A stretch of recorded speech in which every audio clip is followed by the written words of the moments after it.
Ô, pessoal, para a gente dar continuidade aqui, já vou para nossa segunda parte, porque eu perguntei essa questão das fontes, porque isso tem uma implicação muito grande no ensino.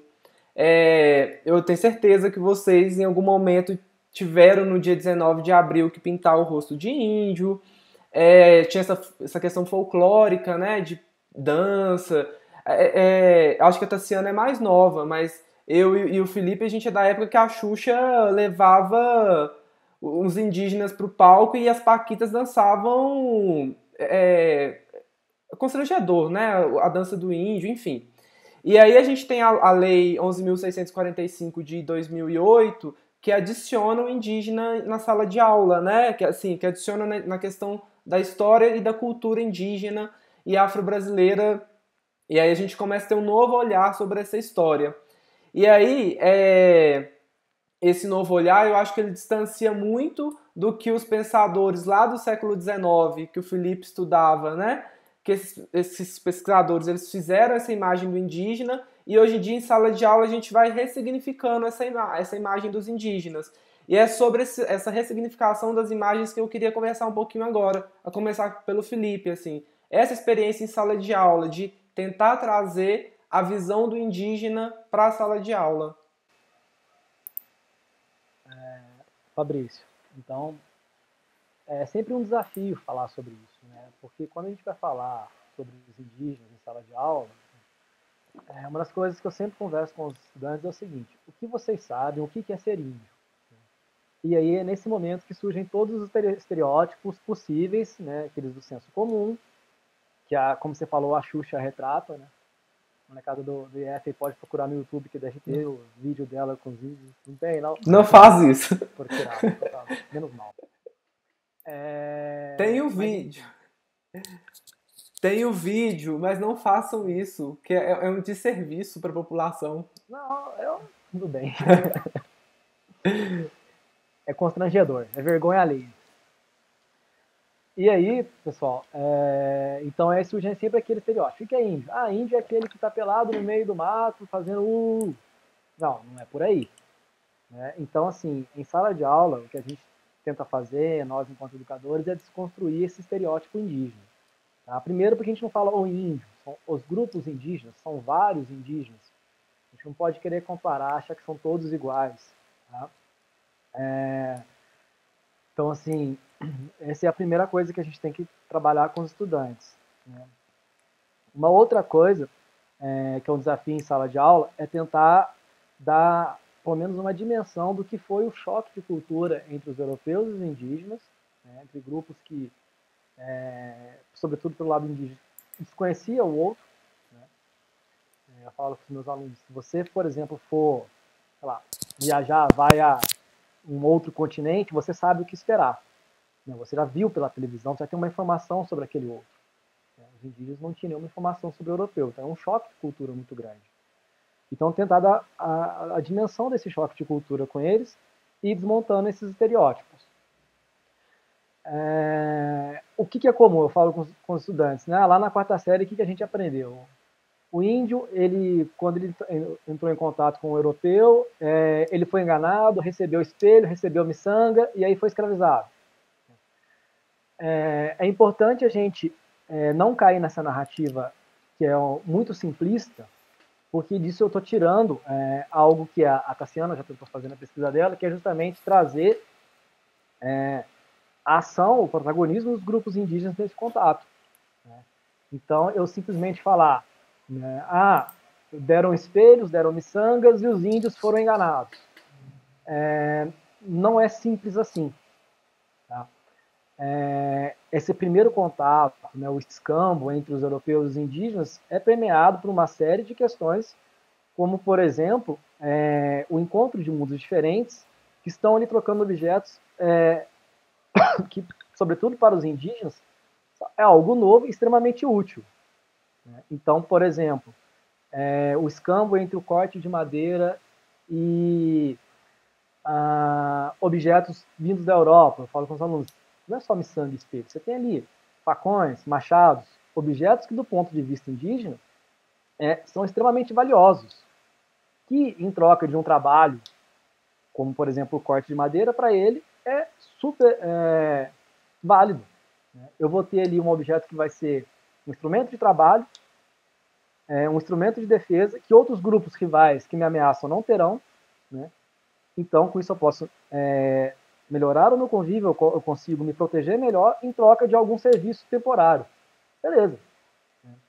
Então, não é simples uma enganação. É obviamente que depois este contato, a exploração da mão de obra indígena, ela vai se tornando cada vez mais forte, sobretudo porque não há essa lógica acumulativa europeia dentro dos grupos indígenas. Né? Então vai chegar um momento que fala, não preciso de mais objetos, eu não vou trabalhar mais. Né? E aí vem a escravização, vem toda essa questão. Mas então mostrar o desafio em sala de aula é mostrar para os estudantes essa complexidade das relações, que não é nada tão simples. Né? Eu gosto de trabalhar muito com eles com o conceito do etnocentrismo, acho que é muito importante mostrar para eles o que é o etnocentrismo e como qualquer cultura pode ser descrita e apresenta-se estranha ao olhar do outro quando ela é descrita de forma etnocêntrica. Né? Se a gente descrever a nossa cultura, por exemplo, ela vai aparecer, de uma forma etnocêntrica, ela vai parecer extremamente estranha. Né? Eu estou sentado, olhando para uma tela, falando, né? E com pessoas que eu não estou convivendo, né? E vai ser passado por estudantes que eu não vi, né? Que acreditam que isso trará um futuro melhor para eles. Falando dessa forma, vamos dizer, nossa, é absurdo. Né? Então, essa narrativa etnocêntrica, ela é presente nos europeus, né? E as fontes, né, que a Tassiana trabalhou, elas mostram isso, as fontes científicas também. Então, o desafio em sala de aula é justamente esse, tentar resgatar essa visão indígena sem colocá-los como uma vítima inocente do processo. Obviamente que eles são vítimas de um processo de exploração, eu não estou dizendo que eles não foram, mas é muito mais complexo do que isso, né? E tentar dar a dimensão do choque de culturas. Mais ou menos por aí que eu costumo trabalhar com os estudantes. Tá? Não, claro. Para a gente falar um pouquinho então desse protagonismo que o Felipe mencionou, eu vou pedir para a Tassiana contar para a gente essa experiência que ela teve com o curso dos povos Quiriri do Rio Verde de Caldas. Pode ser, Tassiana, falar um pouquinho da educação, dessa questão aí? Claro, com certeza. Então, esse curso de extensão, né, esse projeto de extensão, só para situar um pouquinho, para todo mundo entender, ele foi criado dentro da Universidade do Estado de Minas Gerais, né, do campus de Poços de Caldas, que tem o curso de pedagogia. E ele surgiu da própria demanda Quiriri, né? Então, o grupo Quiriri foi até a universidade para poder buscar projetos que auxiliassem a permanência deles na terra em que eles estão. O grupo ele veio do Nordeste, né? Ele não é originário da cidade de Caldas, em Minas, que é do lado de Poços de Caldas, então eles foram até o campus mais próximo da universidade. Eles são originários do Nordeste e aí, por N motivos de migração forçada, enfim, eles chegaram até a terra do sul de Minas. E eles fixaram no bairro do Rio Verde, por isso que eles se autodenominam Povo Quiriri do Rio Verde de Caldas. Né? E eles são 16 famílias, em média, com cerca de 42 pessoas.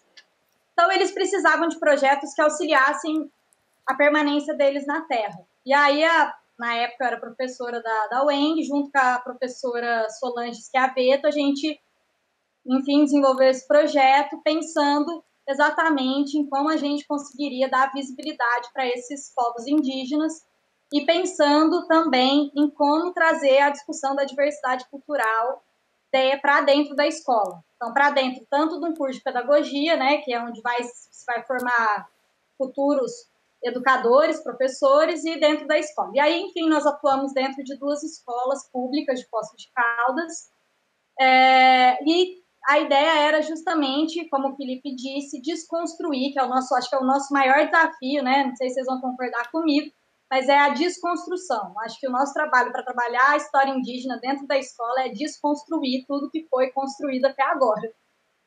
E isso é um trabalho difícil, né? Porque assim, o livro didático vai contra a gente, a mentalidade, os cursos de formação de professores ensinam coisas que, enfim, não foram atualizadas e tem uma visão muito estereotipada desse indígena.